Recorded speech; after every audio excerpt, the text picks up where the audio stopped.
Hello everyone, welcome to Crystal IQ knowledge. इस video में हम पढ़ेंगे class 8 history chapter 9 the making of the national movement 1870s से लेकर के 1947 तक का, जो हमको आज़ादी मिली थी। ठीक है, हमारे भारत जो आज़ाद हुआ था, तो 1870 से क्या हुआ था और फिर मॉडरेट, एक्सट्रीमिस्ट, कई सारी चीज़ों के बारे में हम जानेंगे। ठीक है, यहाँ पर क्या दिया गया है, police tear gas demonstration. Tear gas क्या होता है? आंसू गैस होता है, तो वो ना जो आँख में और गले में जलन होती है उससे। जहाँ भी प्रोटेस्ट होता है तो पुलिस को, जब भी बहुत सारे लोग होते हैं उनको हटाना होता है, तो वो इसका यूज़ करते हैं। तो डिमॉन्स्ट्रेशन किया गया था क्विट इंडिया मूवमेंट में, जब लोग ना, भारत छोड़ो आंदोलन कब हुआ था? 1942 में हुआ था। ओके, 1942 में जब ये हुआ था क्विट इंडिया मूवमेंट, तब ना ये जो बहुत सारे लोग आए थे, ये उसकी पिक्चर है। तो सब लोग ना, जो गांधी जी ने बोला था डू और डाई, करो या मरो। ओके, तो यहाँ पर ना, तो पुलिस ने क्या किया था, जो कि ब्रिटिशर्स थे, उन्होंने टीयर गैस का यूज़ किया था लोगों को भगाने के लिए। तो इसकी पिक्चर दी गई है। पहले के चैप्टर्स में क्या पढ़ा हमने कि ब्रिटिश ने किस तरीके से हमारे जो भारत की जगह थी ना, टेरिटरीज, कॉन्क्वेस्ट की टेरिटरीज़ को जीता, किस तरीके से उन्होंने कब्जा किया। ओके, टेक ओवर किए किंगडम्स के, जैसे कि डॉक्ट्राइन ऑफ लैप्स हो गया है ना, सब्सिडी अलायंस के बारे में पढ़ा था।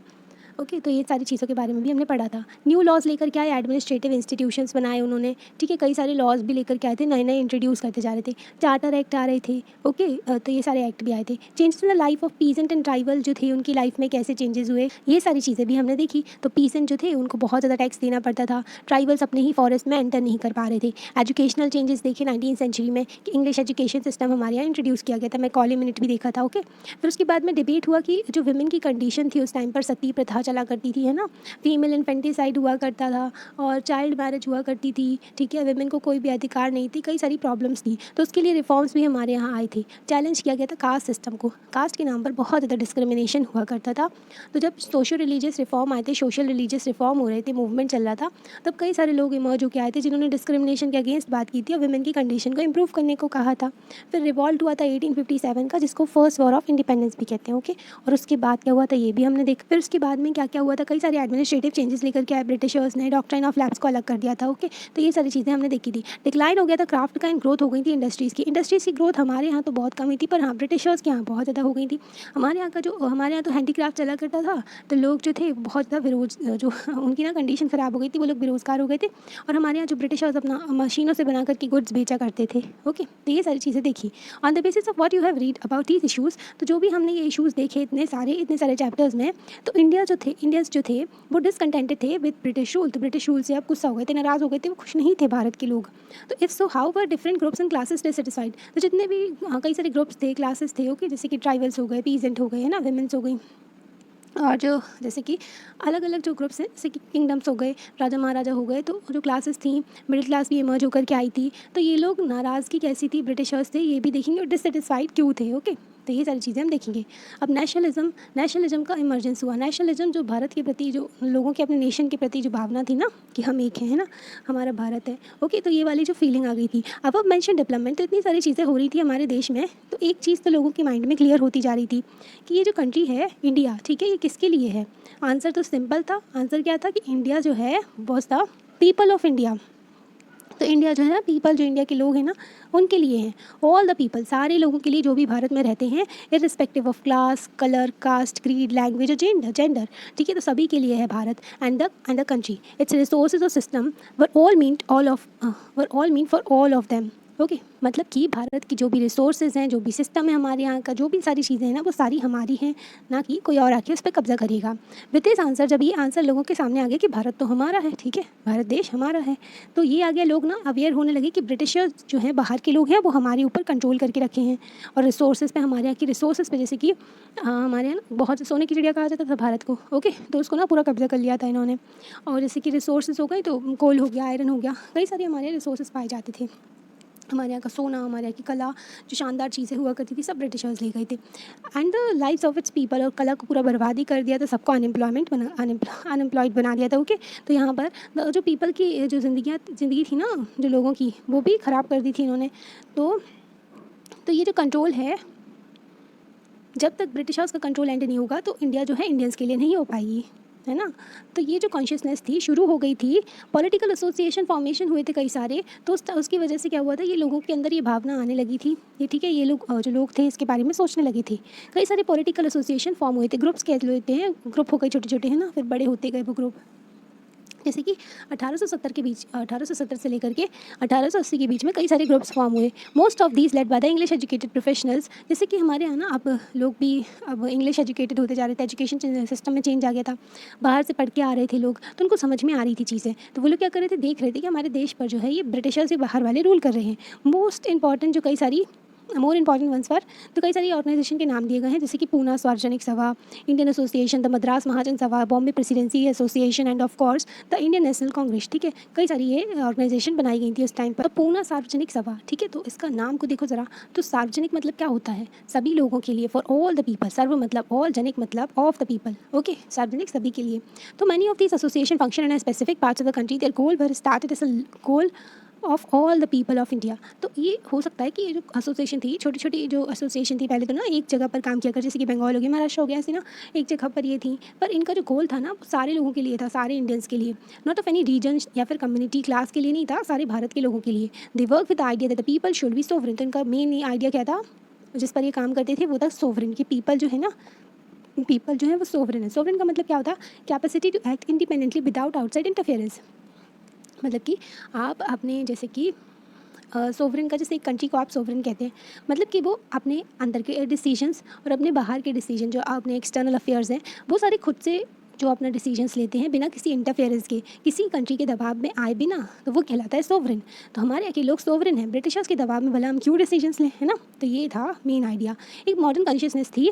और ये जो की फीचर ऑफ नेशनलिज्म, ये नेशनलिज्म का की फीचर है कि जो कंट्री है वो सोवरेन है, वहाँ की पीपल सोवरेन है।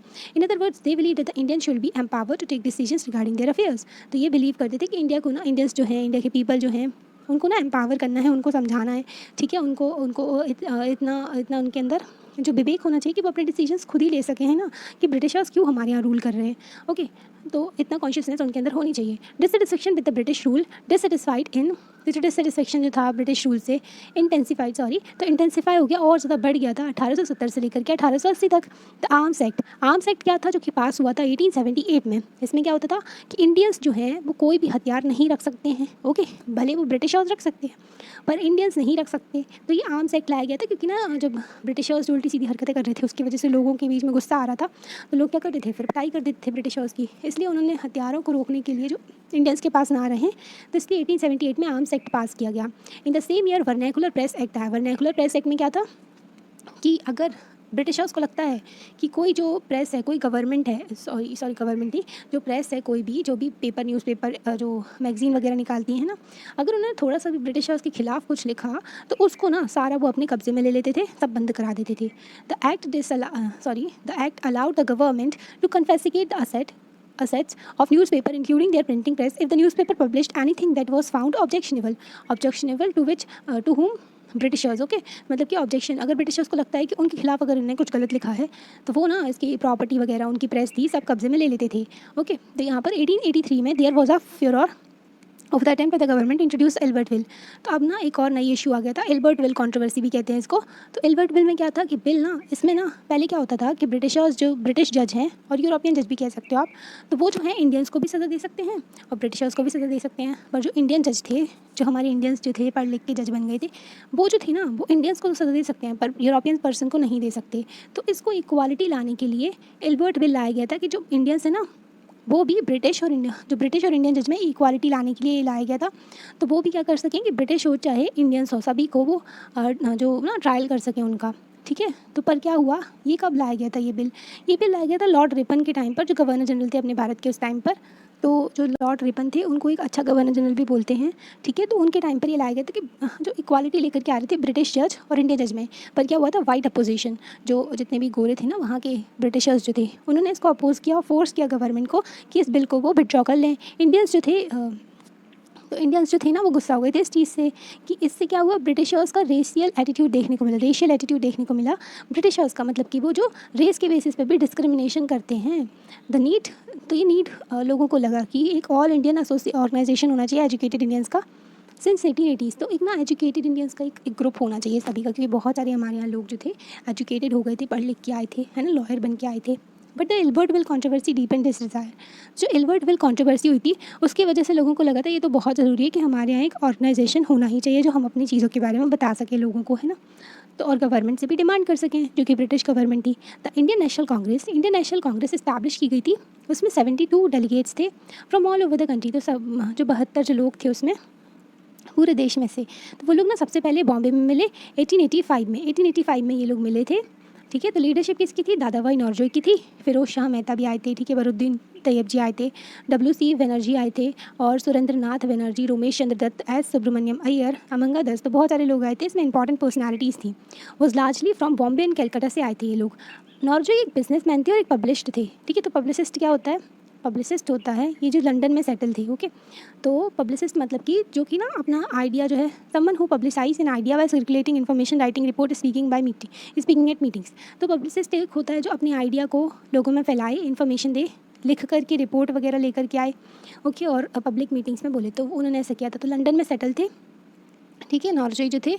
And for a time of the member of the parliament guided the younger nationalist. ये वेरी इंपॉर्टेंट है, ओके। ये पूछ लेते हैं, किसी भी एग्जाम में पूछ लेते हैं कि फर्स्ट जो मेंबर ऑफ पार्लियामेंट जो ब्रिटिश पार्लियामेंट के मेंबर कौन थे? तो दादा भाई नौरोजी थे ना, तो वो थे, ओके। तो यहाँ पर दिया गया है ये गाइडेड द यंगर नेशनलिस्ट को गाइड करा फिर इन्होंने, ठीक है। Retired British official A.O. Hume. तो A.O. ह्यूम जो थे, A.O. ह्यूम जो थे, इन्होंने भी इंडियन नेशनल कांग्रेस को फॉर्मेशन में हेल्प की थी। ये जो थे कई सारे इंडियंस को लेकर के आए थे टुगेदर, जो अलग अलग रीजन्स थे उनको साथ में लेकर के आए थे। मेनली इनका क्या था कि एक ऑर्गेनाइजेशन बना देते हैं ताकि जो इंडियंस जो थे ना वो शांत हो जाएं थोड़ा, ओके। क्योंकि ना बहुत ज़्यादा जो लोग गुस्सा हो रहे थे अंग्रेज़ों के बिहेवियर से। ये जो देखो, ये नौरोजी जो हैं, दादा भाई नौरोजी जो हैं, तो ये ना इनकी एक बुक थी poverty and un British rule in India. इससे क्या हुआ था, क्रिटिसिज्म किया था जो ब्रिटिशर्स का। इन्होंने economic impact of British rule बताया था कि ब्रिटिश रूल किस तरीके से हमारे जो इकोनॉमिक इम्पैक्ट क्या हो रहा है उसका, जो ना हमारे यहाँ लूट रहे थे ना, वो ड्रेन ऑफ वेल्थ हो रहा था हमारे यहाँ की। वेल्थ सारी ब्रिटिशर्स लेकर के जा रहे थे, है ना, ब्रिटेन में जा रही थी सारी वेल्थ। तो ये इन्होंने बुक लिखी थी, ये भी इंपॉर्टेंट है, कोई किसी भी एग्जाम में पूछ लेते हैं। ये जो un British rule in India कौन सी बुक है, किसने लिखी है, ठीक है, और जो किस ईयर में लिखी गई है? तो 1901 में लिखी गई थी। A nation in the making. अब जो हमारा एक नेशन बन रहा है ऐसा लोगों को लगता था। It is often been said in the Congress in the first 20 years was moderate. तो ये कहा जाता है कि कांग्रेस जो पहले 20 सालों में थी ना वो मॉडरेट थी। मॉडरेट क्या थे, ठीक है। तो मॉडरेट जो थे ना, ऑब्जेक्टिव क्या था, ऑब्जेक्टिव एंड मेथड जो थी उसके हिसाब से इनको मॉडरेट्स बोला गया था। जो भी ये जो जैसे भी कोई भी जैसे कि एक होते हैं मेथड होती है अलग अलग, कि गवर्नमेंट से डिमांड कर रहे हैं गुस्से की तरफ से, है ना, उनसे बिल्कुल लड़ भिड़ के हम डिमांड कर रहे हैं। एक होते हैं शांति से उनसे प्रेयर कर रहे हैं, ठीक है, पिटीशन डाल रहे हैं, तो ये होता है। तो मॉडरेट वाले जो थे पिटीशन वाले थे। During this period it demanded a greater voice for Indian in the government. तो उन्होंने डिमांड किया था मॉडरेट्स ने कि हमको ना ज़्यादा थोड़ी जगह दो, ठीक है, मतलब कि थोड़ी ज़्यादा वॉइस होनी चाहिए इंडियंस की गवर्नमेंट में, मतलब कि इंडियंस का जो वहाँ पर ना रिप्रेजेंटेशन होनी चाहिए, एंड इन एडमिनिस्ट्रेशन में भी। It wanted the legislative council to be made more representative. ये चाहते थे जो लेजिस्लेटिव काउंसिल हुआ करती थी जिसमें ना गवर्नर जनरल हुआ करते थे और जो उनके मेम्बर्स हुआ करते थे, ओके, तो उसमें ना इंडियंस की भी रिप्रेजेंटेशन हो और वो ज़्यादा रिप्रेजेंटेटिव हो, और उसमें ना ज़्यादा पावर दी जाए। And introduced in provinces were not non existed, sorry. तो ये जो है ना, और लेजिस्लेटिव काउंसिल उन स्टेट्स में भी लाओ जहाँ पर नहीं है, ठीक है, तो वहाँ पर भी इस्टेब्लिश करूँ। It demanded that India be placed in a high position, Indians be placed in a high position in the government. तो ये डिमांड करती थी कि इंडियंस को पहले क्या होता था, किसी भी हाई पोजीशन में नहीं बैठाया जाता था गवर्नमेंट में। जो ब्रिटिशर्स थे ना वही सारी पोस्ट में बैठा करते थे। तो उसमें बोला गया कि इंडियंस को भी हाई पोजीशन में बैठाना शुरू करो, ओके, मतलब उनको भी जो प्लेस तो वहाँ पर। For this purpose it called for civil services examination, ठीक है। तो इसलिए वो लोग बोले कि पहले ना सिविल सर्विसेज एग्जामिनेशन में इंडियंस अलाउड नहीं थे, फिर बाद में इंडियंस को अलाउ किया गया, ठीक है। तो बाद में इंडियंस को अलाउ किया गया था, और फिर उसके बाद में वो भी लंदन में हुआ करता था सिविल सर्विसेज एग्जामिनेशन, जिसमें सिविल सर्वेंट होते थे। तो ये पहले ना लंदन में हुआ करता था और फिर उसके बाद में इंडिया में होना शुरू किया गया। तो इन्होंने डिमांड की थी मॉडरेट ने कि जो इंडिया में भी हो ये सिविल सर्विस एग्जामिनेशन, ना कि सिर्फ लंदन में। The demand for the Indianisation of the administration was a part of a movement against racism. तो डिमांड जो था ना इंडियनाइजेशन होना चाहिए एडमिनिस्ट्रेशन में, मतलब कि जब देखा था ना जज थे भारत के, जो जज थे उनके साथ में इनइक्वालिटी होती थी, ओके, मतलब इक्वालिटी नहीं थी, भेदभाव होता था। तो वैसे ही हर जगह हुआ करता था भारतीयों के साथ में। तो इन्होंने बोला था कि रेसिज्म के अगेंस्ट इन्होंने कहा था कि जो भी इंडियन की रिप्रेजेंटेशन होनी चाहिए एडमिनिस्ट्रेशन में, ठीक है। तो ये क्या था, अगेंस्ट रेसिज्म था कि आप रेसिज्म ना करो, ठीक है। सिंस मोस्ट इंपॉर्टेंट जॉब जो थी ना उस टाइम पर मोनोपोलाइज्ड बाय वाइट ऑफिशियल्स, तो जितनी भी इंपॉर्टेंट जॉब थी उसमें कौन रहता था, उसमें वाइट ऑफिशियल्स रहते थे, उसमें ब्रिटिशर्स बैठा करते थे। And the British generally assume that the Indians को not even given the position of responsibility. और ब्रिटिश को लगता था कि जो इंडियंस है ना उनको इतनी इंपॉर्टेंट पोस्ट में नहीं दे सकते, क्योंकि वो लोग इतनी इंपॉर्टेंट जो रिस्पॉन्सिबिलिटी नहीं ले सकते। वो हम लोगों को बुद्धू समझते थे, ठीक है, भारत के लोगों को बुद्धू समझते थे। Since British officials were sending a major part of their large salaries home. Indianization, it was hoped, would also reduce the drain of wealth to England. Sorry, तो ना क्या होता था, जितने भी ब्रिटिश ऑफिशियल्स थे वो तो ब्रिटिशर्स थे ना, तो वो यहाँ आया करते थे अपना जॉब ऑफ करने के लिए, है ना। तो क्या होता था, उनको सैलरी मिलती थी, अब वो अपने ब्रिटेन में भेज दिया करते थे। और सैलरी कहाँ से आती थी, भारत का पैसा था, है ना। तो भारत का पैसा वो लोग ले जाते थे और इंग्लैंड जाता था सारा पैसा, तो उसी को ड्रेन ऑफ वेल्थ बोला गया था। अगर इंडियनाइजेशन होगा, इंडियंस रहेंगे पोजीशन पे, हाई पोजीशन में, तो इंडियंस जो है वो कमाएंगे तो हमारे भारत देश में ही रहेगा पैसा, ठीक है। तो इंडियनाइजेशन होगा तो इससे रिड्यूस जाएगी drain of wealth. Other demands included the separation of judiciary. तो और भी डिमांड्स जैसे कि सेपरेट कर दो जुडिशरी को एग्जीक्यूटिव से, और हटा दो जो आर्म्स एक्ट है ना जिसमें हथियार नहीं रखने दिया जाता, और freedom of speech and expression होना चाहिए। Freedom of speech and expression जिसमें सभी को अलाउ हो, अपनी बात रखने का अधिकार हो, ठीक है। पहले क्या करते थे, जैसे कि प्रेस को बंद करवा देते थे ना, है ना, जैसे ब्रिटिशर्स की बात में बहुत पावर थी। आज के टाइम पर तो हमारा संविधान हमको आर्टिकल 19 के अंदर जो freedom of speech and expression देता है कि सभी को बोलने का अधिकार है, पर इसका मतलब ये नहीं कि आप किसी को अब्यूज़ करो, ओके। मतलब अपने लिमिट में रह करके अपने विचार आप व्यक्त कर सकते हो, है ना। तो ये है रिपील का मतलब होता है उस लॉ को हटा देना, उस लॉ की जो वैलिडिटी है उसको ख़त्म कर देना, ठीक है। तो ये होता है। The early Congress was also raised a number of economic issues. तो कई सारे इकोनॉमिक इशूज़ भी उन्होंने बताए थे। शुरू की कांग्रेस जो थी जिसमें मॉडरेट डोमिनेट किया करते थे, इकोनॉमिक इशूज़ क्या क्या बताए थे उन्होंने। It declared British rule had led to poverty. तो ब्रिटिश रूल की वजह से पोवर्टी आई है, ओके। ब्रिटिश रूल की वजह से पोवर्टी आई है, गरीबी आई है, एंड फेमाइन्स आई है जो कि भुखमरी भी आई है, ठीक है। इंक्रीज़ हो गया लैंड रेवेन्यू। ये लोग टैक्स के भूखे थे, ये ब्रिटिशर्स पैसे के भूखे थे ना, तो ये लोग बहुत ज़्यादा टैक्स लगाया करते थे हमारे यहाँ, ठीक है, लैंड रेवेन्यू। तो उसकी वजह से पीजेंट और ज़मींदार जो थे ना बहुत प्रॉब्लम फेस करते थे। मेनली पीजेंट फेस किया करते थे, ज़मींदार तो ऐसा था कि उनकी ज़मीन बस चली जाती थी जिस पे वो काम भी नहीं किया करते थे, जिस पे पीजेंट काम किया करता था। हाँ, पर जनरेशन से उनकी ज़मीन रखी जाती थी। And export of grain to Europe had created food shortage. अब क्या होता था कि हमारे यहाँ जो खाने को चीज़ें जितना भी हम जितनी फसल लग रही हैं, ठीक है, खाने को हो रहा है, तो उस जैसे कि सूखा पड़ गया किसी साल, तो कुछ जगहों पर फसल ख़राब हो गई, पर कुछ जगहों पर तो ठीक रही ना। तो वो फसल जो थी ना, वो भी खाने की चीज़ें हुआ करती थी, जो फूड क्रॉप्स हुआ करती थी, वो भी ब्रिटिश में चली जाती थी, और हमारे यहाँ के लोग भूखे रह जाते थे, ठीक है। मतलब जो पीजेंट मेहनत किया करते थे उनका सारा चीज़ें भूले जाया करते थे ब्रिटिशर्स, और हमारे यहाँ क्या पड़ जाता था, भूखा मतलब अकाल पड़ जाता था, ठीक है। लोगों के पास में खाने इस भूखमरी की वजह से ना बहुत सारे लोगों की जान गई थी, लाखों में, मतलब बहुत ही सारे लोगों की डेथ हुई थी ये ब्रिटिशर्स की हरकतों की वजह से। तो Congress demand reduction of revenue. Congress ने बोला कि भाई रेवेन्यू कम करो, इतना ज़्यादा मत लगाओ, ठीक है, हर चीज़ में टैक्स लगाते रहते हो। Cut in military expenditure. Military में भी बहुत खर्चा किया करते थे ब्रिटिशर्स, क्योंकि ओवरऑल मिलिट्री को भी मेंटेन करके रखना ना, तभी तो डरा धमका के लोगों को कब्जे में लेंगे। और बाहर भी इनकी फ़ाइट चला करती थी, जैसे कि फ्रांस से बड़ा दुश्मनी थी इनकी, ठीक है, फ्रांस से लड़ा करते थे, है ना। इंडिया में भी कब्जा करने के लिए फ्रांस को हटाया इन्होंने अपने रास्ते से, ठीक है। And more fund for irrigation. तो इरिगेशन के लिए भी और फंड दो, इन्होंने ऐसा बोला मॉडरेट्स ने कि मिलिट्री एक्सपेंडिचर कम करो, ठीक है, और जो रिडक्शन करो जितना भी आप ना टैक्स लगाते हो उस पर, एंड जो ज़्यादा जो इरिगेशन की चीज़ें भी करो, क्योंकि हमारे यहाँ जो आज भी ऐसा होता है कि कई सारी जगह हैं जहाँ पर जो है मानसून पे डिपेंड करती है, जो फार्मर्स जो होते हैं मानसून पे बड़ा डिपेंडेंट रहते हैं। अगर मानसून नहीं आया ना, मतलब बारिश ढंग से नहीं हुई, तो बहुत सारी फसलें ख़राब हो जाती हैं। तो फिर क्या हुआ था, उसके बाद ना कई सारे रेजोल्यूशन भी पास किए गए कि सॉल्ट टैक्स के अगेंस्ट, जैसे कि सॉल्ट एक बेसिक नीड होती है, उस पर भी टैक्स लगाया जाता था। 1930 में इसके खिलाफ महात्मा गांधी ने सॉल्ट सत्याग्रह भी किया था, ठीक है। Treatment of Indian labourers abroad. तो जो इंडियन लेबर्स थे ना उनके साथ में बहुत ख़राब ट्रीटमेंट होता था। इवन जो जितने भी नॉन यूरोपियन है ना उनके साथ में ख़राब ही ट्रीटमेंट हुआ करता था, ठीक है। जैसे कि अफ्रीकन हो गए उनके साथ भी।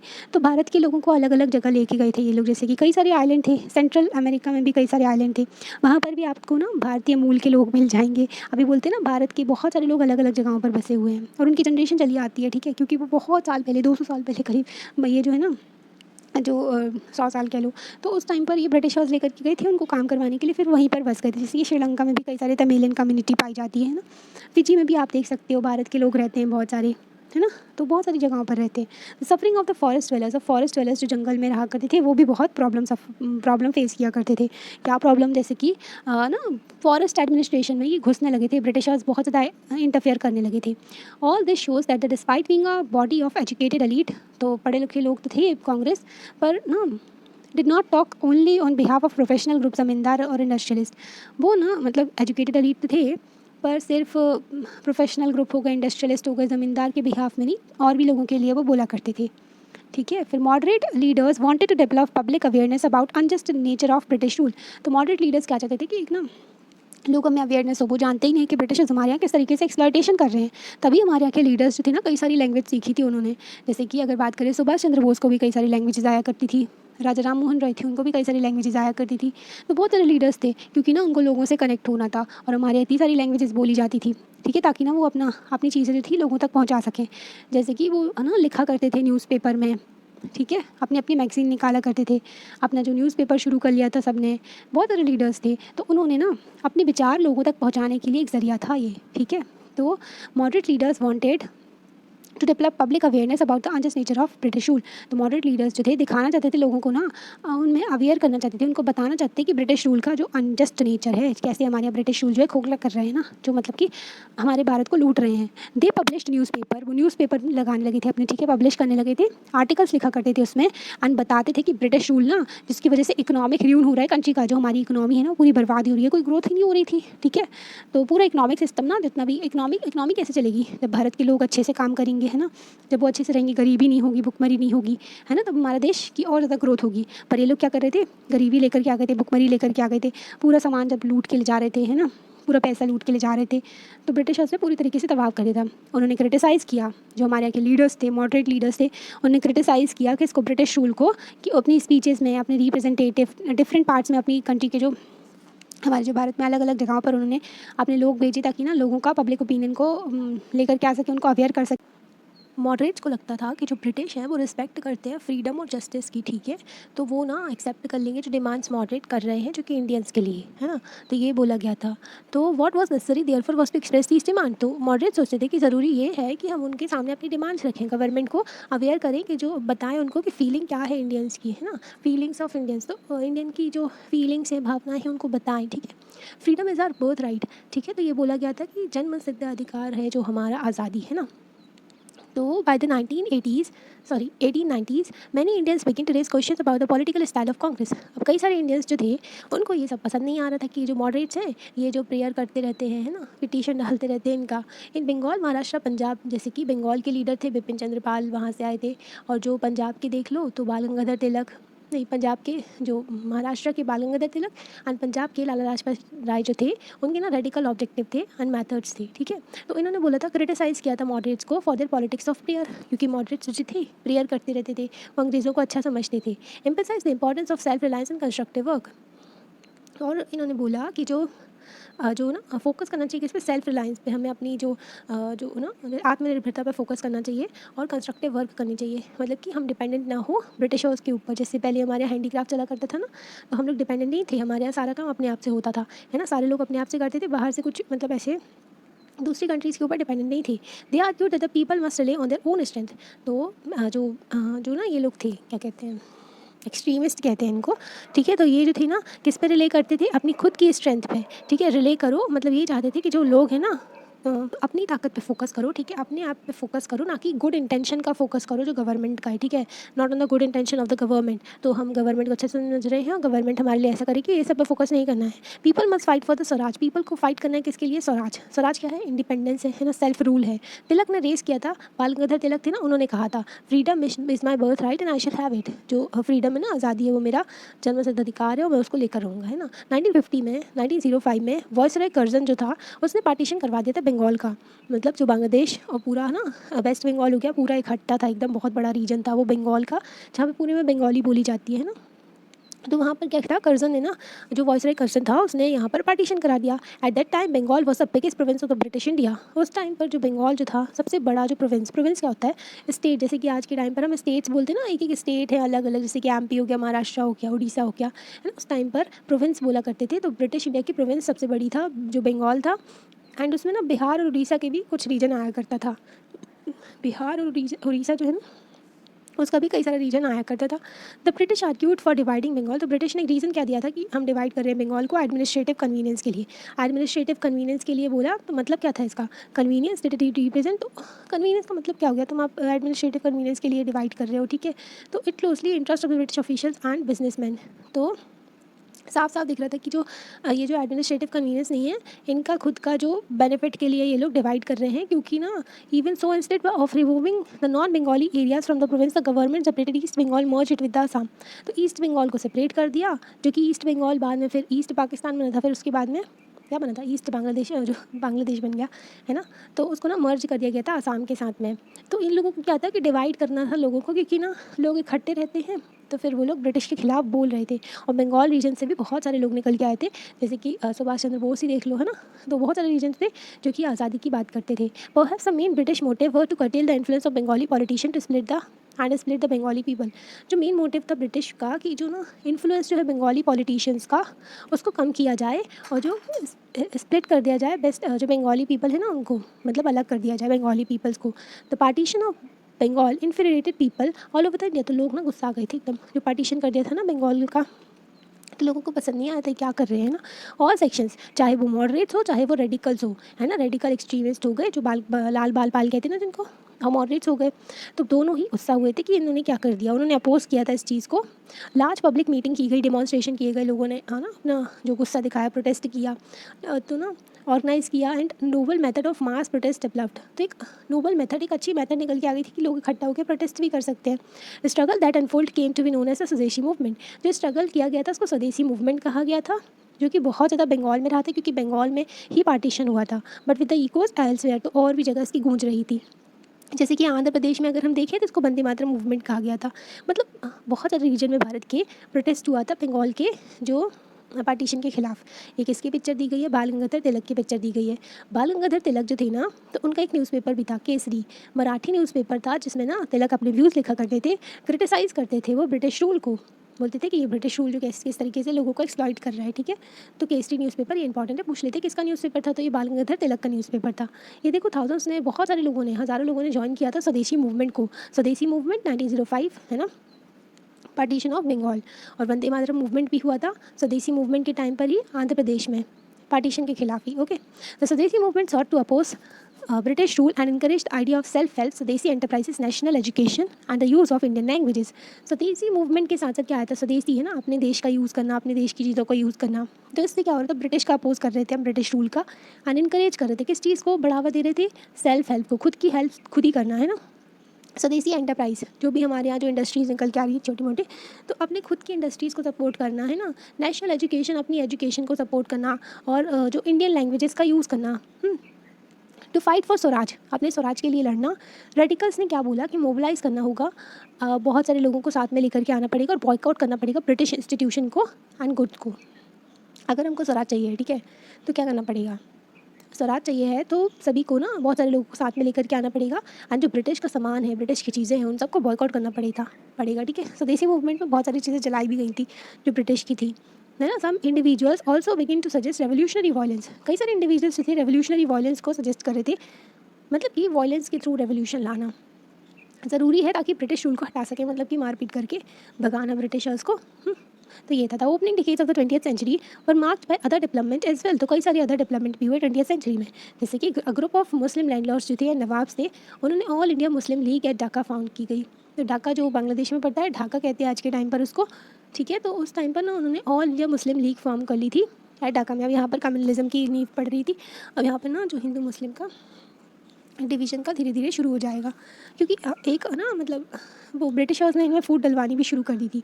द लीग ने सपोर्ट किया पार्टीशन ऑफ बंगाल। अब देखो यहाँ पर ना लीग जो है, मुस्लिम लीग है, वो सपोर्ट कर रही थी पार्टीशन ऑफ बंगाल को, तो क्योंकि ब्रिटिशर्स जो थे ना वो लड़वाना शुरू कर दिए थे हिंदू मुस्लिम को। It desire separate electorate for Muslim, ये चाहते थे सेपरेट इलेक्टोरेट मिल जाए मुस्लिम को। A demand considered by the government in 1909। तो ये जो डिमांड थी ना सेपरेट इलेक्टोरेट की, गवर्नमेंट ने मान ली थी 1909 में। सेपरेट इलेक्टोरेट क्या होता है, अभी क्या होता है जब हम वोटिंग करते हैं ना, तो कोई भी एक पर्सन खड़ा हो गया, उसको ना कोई भी वोट दे सकता है, किसी भी रिलीजन का, किसी भी कास्ट का, है ना, कोई मैटर नहीं करता, ये सब वो इंडियन सिटीज़न होना चाहिए, है ना। सेपरेट इलेक्टोरेट का मतलब है कि जो मुस्लिम जो खड़ा हुआ है, कोई भी वोट जो पार्टी जो ना एक रिप्रेजेंटेटिव है, ठीक है, जो इलेक्शन में जो हुए हैं, ठीक है, तो उनको ना सिर्फ वोट कौन करेगा, जो मुस्लिम कम्युनिटी है वही वोट करेंगी। तो ये सिस्टम था सेपरेट इलेक्टोरेट का। तो ये मुस्लिम्स को सेपरेट इलेक्टोरेट दिया गया था 1909 में, जिसको मॉन्टेगू नहीं मॉर्ले मिंटो रिफॉर्म भी कहते हैं, ठीक है।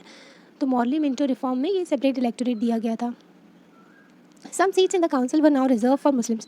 तो कुछ सीट जो काउंसिल थी ना उसमें रिजर्व कर दी गई थी कि इस सीट में सिर्फ मुस्लिम्स बैठेंगे, who will be elected by the Muslim voters, और जिनको इलेक्ट कौन करेगा, सिर्फ मुस्लिम वोटर ही। This tempted politicians together following by distributing favour to their own religious group. इससे क्या हुआ, जो लीडर्स जो थे वो थे ना, क्या करने लगे थे, जो ना फेवर करने लगे थे अपने पर्टिकुलर रिलीजियस ग्रुप में। अब रिलीजियस फीलिंग आने लगी थी, पहले सभी के बारे में सोच रहे थे, अब रिलीजियस फीलिंग आने लगी थी। मीनवाइल कांग्रेस स्प्लिट हो गया था। कांग्रेस का भी स्प्लिट जो हो गया था 1907 में। मॉडरेट्स और एक्सट्रीमिस्ट अलग हो गए थे, क्योंकि मॉडरेट्स को एक्सट्रीमिस्ट नहीं पसंद थे और एक्सट्रीमिस्ट को मॉडरेट्स की जो मेथड्स पसंद नहीं थी। Moderates were oppose to the use of boycott. Moderates नहीं कहते थे कि जो बॉयकॉट वगैरह करो आप, they felt that it involve the use of force. तो किसी भी तरीके का वॉयलेंस, फोर्स नहीं यूज़ करना है, मॉडरेट्स का ये विचार था। ठीक है, एक्सट्रीमिस्ट तो सब यूज़ कर सकते थे। After the split of the Congress, जब कांग्रेस का स्प्लिट हो गया था, दो टुकड़ों में बट गई थी, तो इसको क्या किया, इसमें ना मॉडरेट्स डोमिनेट करने लगे थे with Tilak's followers functioning from outside. तो मॉडरेट्स यहाँ पर डोमिनेट करने लगे थे और तिलक जी के जो फॉलोअर्स थे वो बाहर से ही फंक्शनिंग करने लगे थे। टू ग्रुप्स बन गए थे, तो वो रीयूनाइट हो गए, दोबारा से एक साथ आ गए थे 1915 में। Next year the Congress and the Muslim League sign the historic Lucknow pact. तो ये भी इंपॉर्टेंट है कि जो स्प्लिट हुआ था 1907 में और फिर लखनऊ पैक्ट साइन किया गया था, और ये ना इकट्ठे हो गए थे 1915 में 16 में। ठीक है, जो ना सूरत, जो कांग्रेस स्प्लिट के बाद में, इसको ना सूरत स्प्लिट भी कहते हैं। ओके, फिर ये जो था next year Congress and Muslim League ने भी लखनऊ पैक्ट साइन किया था and decided to work together for respective movement in the country, representative government in the country. तो ना दोनों साथ में आ गए थे, कांग्रेस और मुस्लिम लीग, ताकि ना रिप्रेजेंटेटिव गवर्नमेंट हो कंट्री में। पर वो जो रिलीजियस फीलिंग थी ना वो लोगों में आ गई थी और वो भेदभाव वाले शुरू हो गया था। तो यहाँ पर देखो लाला लाजपत राय के बारे में बताया गया है। नेशनलिस्ट लीडर थे ये पंजाब से, पंजाब केसरी भी कहते थे इनको। ठीक है, he was one of the leading members of the radical group. तो रेडिकल ग्रुप जो था, एक्सट्रीमिस्ट थे ना, उसके मेंबर थे ये, जो कि ना क्रिटिकल थे पॉलिटिक्स ऑफ पिटिशंस। तो पिटिशंस जो करते रहते थे ना पॉलिटिक्स, तो वो ना ठीक नहीं है, तो उसके खिलाफ थे ये, जो मॉडरेट्स करते थे। It was also an active member of the Arya Samaj. Arya समाज की स्थापना किसने की थी, दयानंद सरस्वती ने की थी, है ना। तो उसके एक्टिव मेंबर थे। कब फॉर्म की गई थी जो आर्य समाज थी, 1870s के टाइम पर फॉर्म की गई थी। ठीक है, दयानंद सरस्वती ने इसका फॉर्मेशन हुआ था, उन्होंने किया था। यहाँ पर ना मीनिंग दिया गया है, जैसे कि रेवोल्यूशनरी वायलेंस था, उसका मीनिंग क्या था, use of violence to make a radical changes within the society. मतलब कि वायलेंस का यूज़ करना ताकि चेंजेस लेकर के आ सके सोसाइटी में। काउंसिल क्या थी, अपॉइंटेड थे और इलेक्टेड भी हो सकते हैं। अपॉइंटेड जिनको अपॉइंट किया गया है ना, इलेक्टेड मतलब कि जो लोगों के द्वारा चुने गए हो, तो पीपल के द्वारा, with the administrative advisory representative function. तो ये एडमिनिस्ट्रेशन करती थी, एडवाइस करती थी और रिप्रेजेंटेटिव फंक्शन थी। ठीक है, तो काउंसिल थी, उसमें लोग रहा करते थे। ठीक है, वो लोगों के लिए जो जैसे कि वो लोग ना पॉलिसीज इनाम करते थे, जैसे कि अंग्रेज़ हुआ गए, तो अंग्रेज़ों की काउंसिल थी, फिर उसमें धीरे धीरे इंडियंस को भी पार्ट बनाया गया था। ग्रोथ ऑफ मास नेशनलिज्म, अब नेशनलिज्म का ग्रोथ हो रहा था। ठीक है, after the 1919 the struggle against the British rule gradually became a mass movement. तो 1919 के बाद में जो स्ट्रगल जो था ब्रिटिश के अगेंस्ट, वो मास मूवमेंट बन गया। बहुत सारे लोग उसमें इन्वॉल्व होने लगे, जैसे कि पीजेंट हो गए, ट्राइबल्स हो गए, स्टूडेंट्स हो गए, विमेन हो गई। ठीक है, तो वो सब भी इनमें अब जो ब्रिटिशर्स के अगेंस्ट आवाज़ उठाने लगे थे, फैक्ट्री लेवल में भी।